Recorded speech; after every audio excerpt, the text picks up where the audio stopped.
welcome to Newenham. As you can see, this is a developing area. It's a greenfield site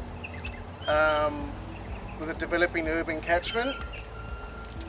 And basically we have Western Flat Creek in the background. So this project here that I'm about to present to you is all about disconnecting the urban catchment to the creek. So we all know the impacts of what urban development does on natural waterways with the increased peak flows and also the increase in quantity of stormwater runoff as well. And you'll find that what we've developed here addresses both of those impacts. So basically this is a master plan development. So what we've done is we've master planned these systems. I like to call them ecological sponges. Basically they're like a pocket-sized wetland, okay? And they're not traditional in the sense that these wetlands are designed to infiltrate, okay? So this workshop or seminar is all about infiltration systems. So this is an infiltrating wetland. It's about 2,000 square metres in size. We've got about a 6 hectare urban catchment draining into it.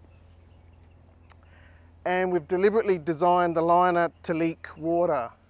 We're founded in clay soils here, so what we've done to make it more leaky is we've integrated infiltration wells into the liner, stone-filled gravel wells which extend beneath the water body down to a more permeable layer.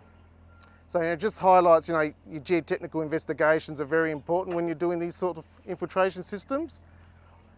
The reason why I like to call it an ecological sponge is because it's situated within the floodplain, within the riparian zone of the waterway. Historically, these systems used to exist in the Mount Lofty Ranges as small pockets of marshes along waterways. So I guess I'm just copying what nature used to do. So we're engineering ecology here.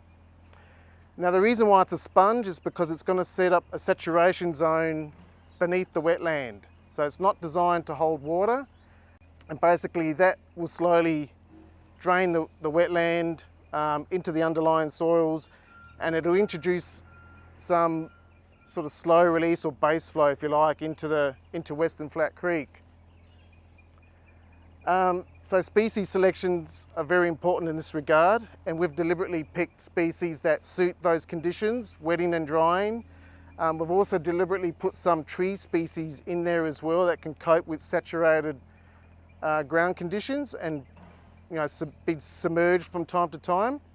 So basically we've got a whole lot of species in here that are local provenance that suit these conditions. It's all about the biodiversity planting. On that note, we might just have a little look around, and I might just point out a few features. Just before we do that, what I do want to point out about infiltration design is the importance of managing sediment loads.